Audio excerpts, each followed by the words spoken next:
pesta yang sangat besar gitu geng di rumahnya. Jadi sebelumnya dia ini memang senang sekali gitu kan membuat pesta gitu. Kemudian dia ini mengundang para bangsawan dan pejabat-pejabat gitu geng.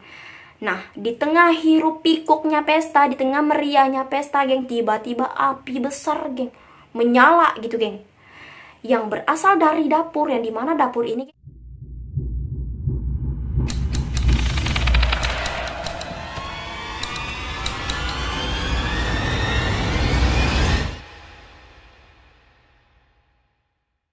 Hai geng, apa kabar kalian semua? Terima kasih sudah klik video ini. Oke geng, jadi hari ini aku akan membahas tentang bangsawan kejam lagi geng. Yang tadi sebelumnya saya sudah pernah membahas gitu kan tentang wanita bangsawan terkejam yang bernama Elizabeth Bathory. Jika Hungaria punya Elizabeth Bathory, yaitu salah satu wanita terkejam yang pernah tercatat dalam sejarah, maka Amerika geng nggak kalah lagi dia. Amerika juga punya wanita bangsawan terkejam dan terbrutal yang pernah ada geng.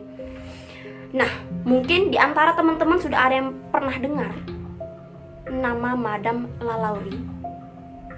Nah, jadi dia ini geng adalah wanita bangsawan yang sangat brutal dan kejam. Ini salah satunya ini orang yang pernah tercatat dalam sejarah geng. Nah geng, nih jika dilihat sekilas gitu kan, tampangnya ini polos banget gitu geng. Nggak ada raut wajah kekejaman gitu kan, nggak ada aura kekejaman, apalagi skill membunuh gitu kan. Saking polosnya nih Madame Lalaurie ini di fotonya. Namun percaya nggak percaya geng, kalian pasti nggak percaya juga gitu tentang apa saja yang sudah dia lakukan terhadap para korbannya gitu geng. Nah, karena kekejamannya, karena kebrutalannya ini geng, dia ini dijuluki sebagai wanita terkejam, bukan terkejam sih, salah satu wanita terkejam dan terbrutal dalam sejarah geng. Nah, siapakah Madame Lalaurie ini? Bagaimana latar belakangnya? Dan bagaimana cara dia melakukan pembunuhan kejam dan brutal sesuai yang disebutkan gitu kan.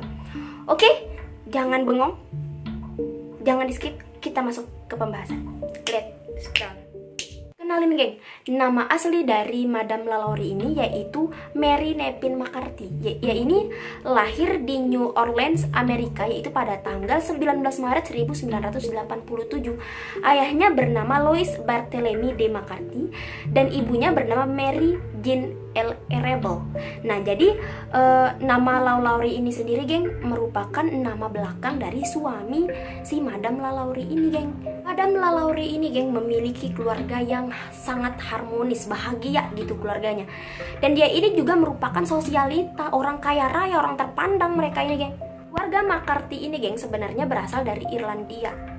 Jadi mereka ini hijrah gitu, pindah ke Prancis dikarenakan wilayah itu saat itu dikuasai oleh Inggris. Nah, jadi keluarga McCarthy ini pindah saat ayah si Lalaurie ini masih kecil saat itu geng. Nah, si Madame Lalaurie ini geng memiliki seorang kakek yang merupakan tentara yang sangat disegani di Prancis geng. Nah, kemudian ketika setelah kakeknya ini meninggal dunia, kedua anaknya yang juga merupakan tentara kemudian dipindah tugaskan gitu geng ke Louisiana, Amerika gitu untuk menjaga wilayah koloni Prancis tersebut. Nah, kemudian setelah itu, setelah perang usai, akhirnya keluarga itu kemudian memutuskan untuk menetap secara permanen di New Orleans, Amerika Serikat.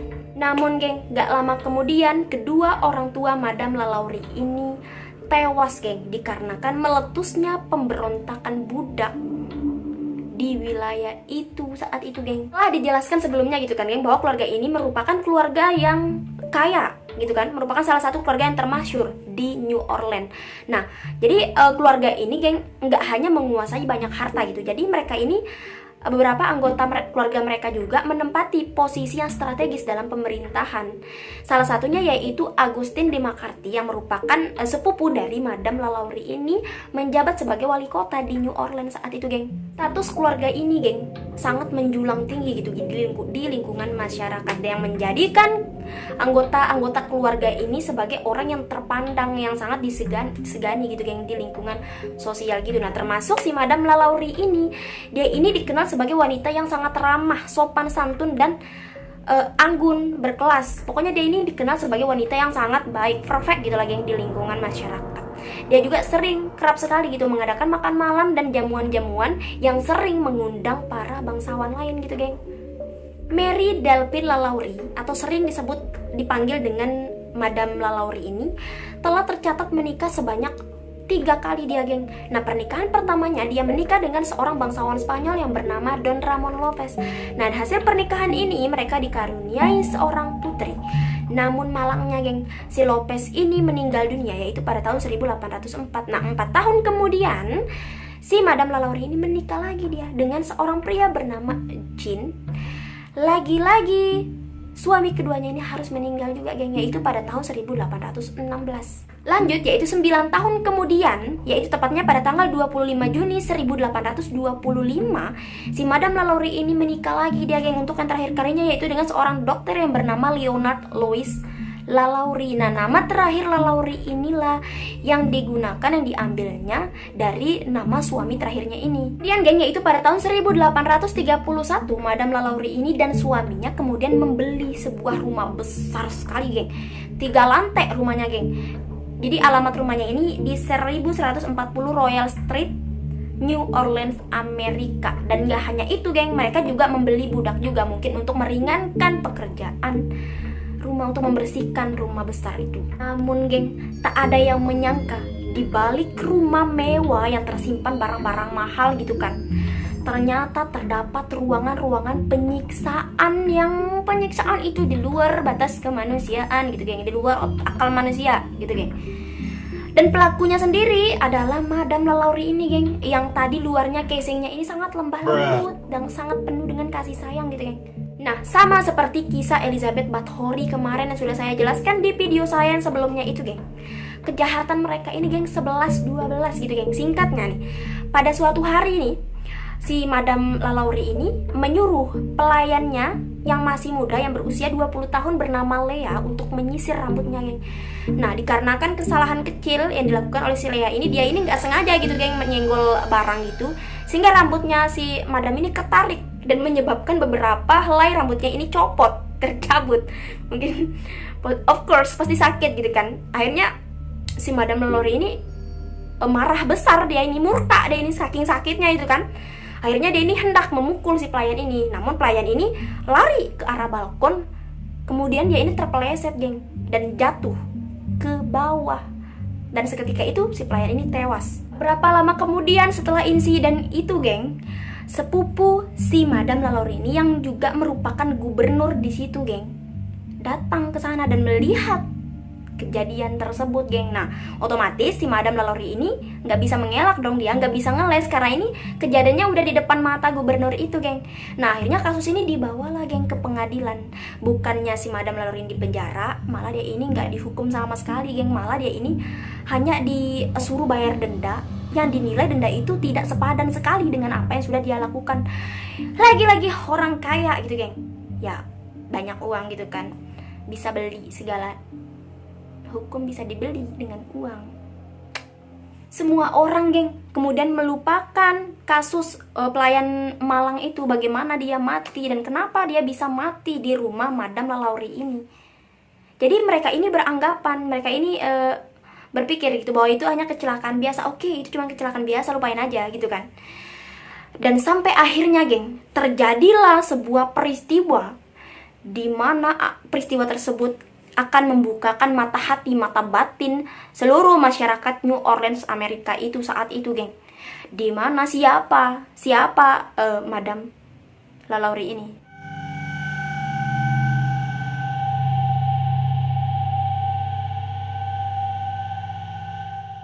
Hari itu, geng, yaitu tepatnya pada tanggal 11 April 1834. Madam Lalaurie ini, geng, mengadakan sebuah pesta yang sangat besar gitu, geng, di rumahnya.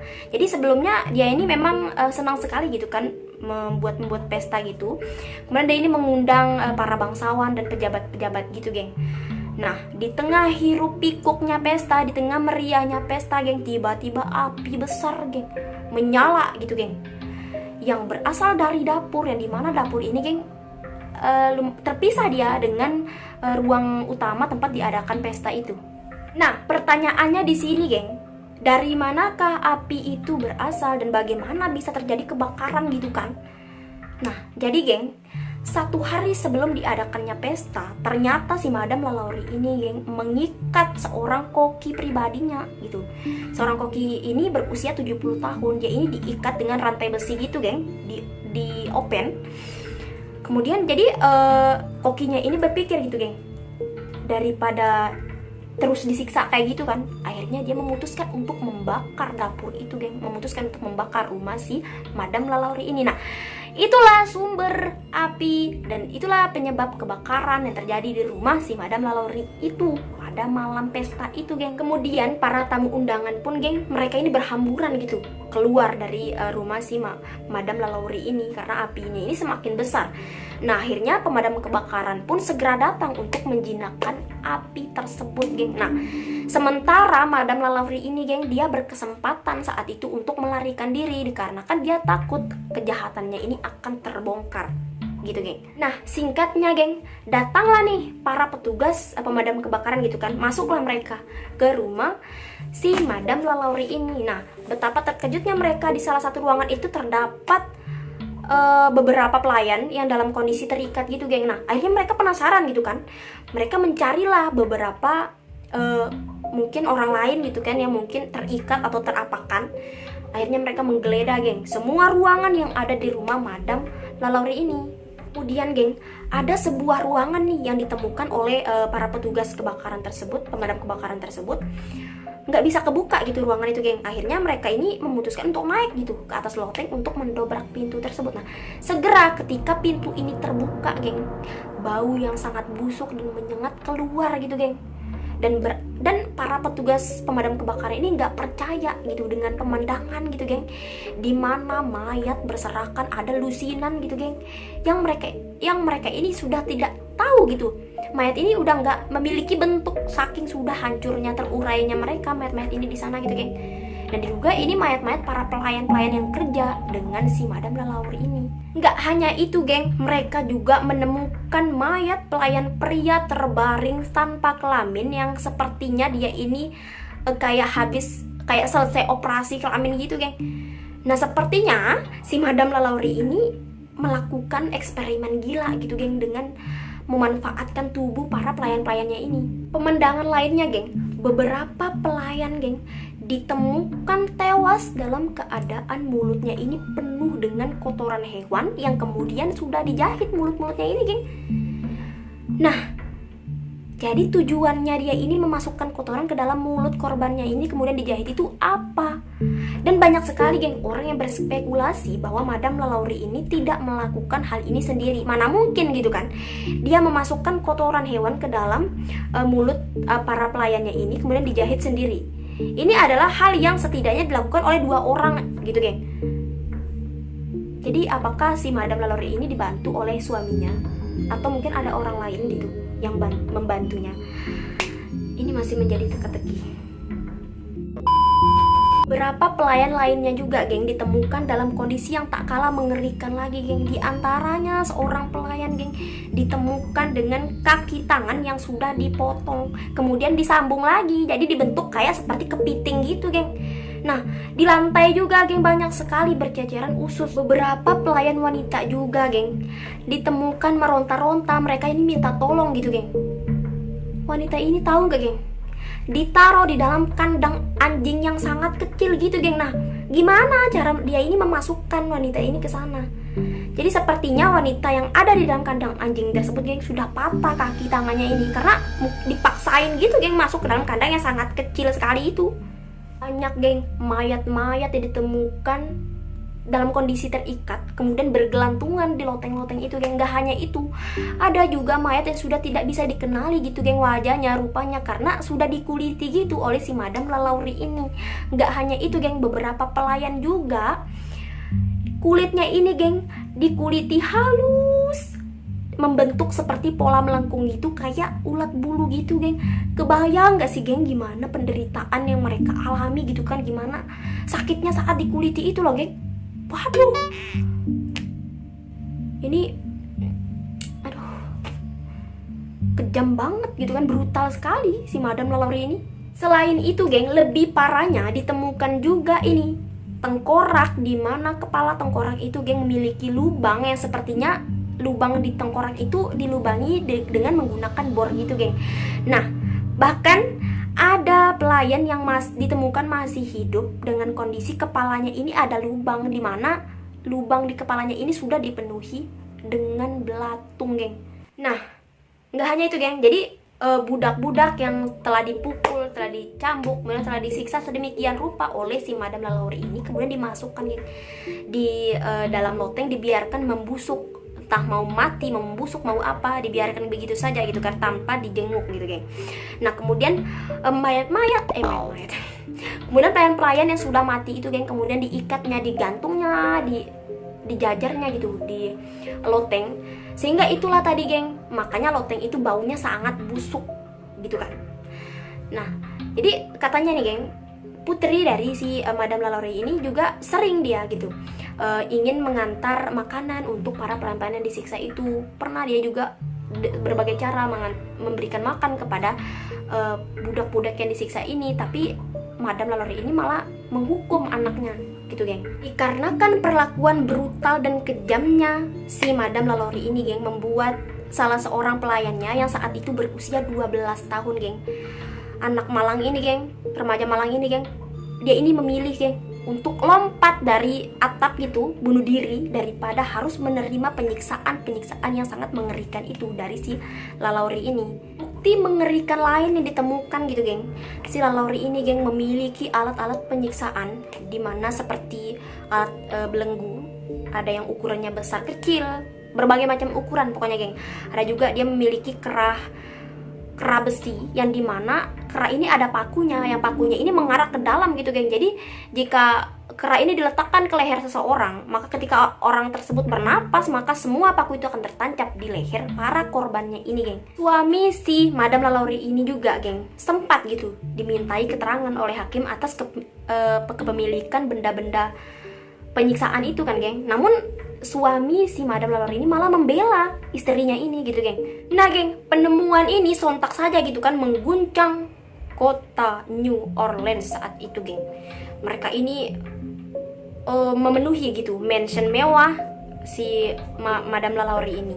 Jadi mereka ini serempak, nggak ada yang bisa menahan massa gitu kan, geng. Mereka serempak masuk ke rumah mewah si Madame Lalaurie ini untuk menyerbunya, tapi apa, nggak ada siapapun di sana. Meskipun dia ini telah melakukan pembunuhan, penyiksaan secara brutal dan kejam terhadap pelayan-pelayannya, namun dia ini nggak pernah kena hukum gitu, geng. Nggak pernah dia tertangkap atas apa yang sudah dia lakukan. Malah dia ini sudah melarikan diri dengan begitu bebas di luar sana, berkeliaran begitu bebas di sana. Entah, kita nggak tahu kan dia di mana, apa yang akan dia lakukan selanjutnya terhadap orang-orang lain.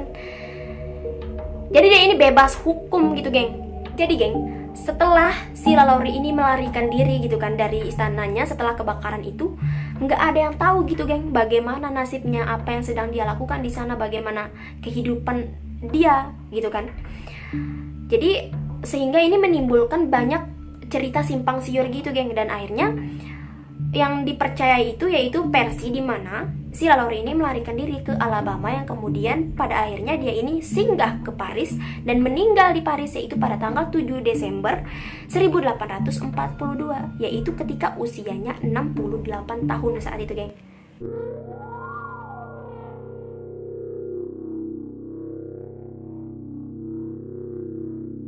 Setelah kebakaran besar yang melanda rumah Madame Lalaurie ini, akhirnya rumah ini, geng, kemudian direnovasi, geng, dan disewakan gitu. Nah, jadi semua mantan penghuni rumah itu, geng, semuanya mengeluh bahwa katanya mereka ini sering ditakut-takuti oleh penunggu rumah itu katanya. Bahkan mereka ini sering melihat wujud hantu dengan sosok yang sangat mengerikan, di mana hantu itu telanjang, kemudian dalam posisi dirantai gitu katanya, geng. Nah, hantu itu sering mengejar mereka di seluruh ruangan rumah itu. Itu katanya menurut orang yang katanya pernah tinggal di sana. Terserah sih mau percaya apa enggak gitu kan.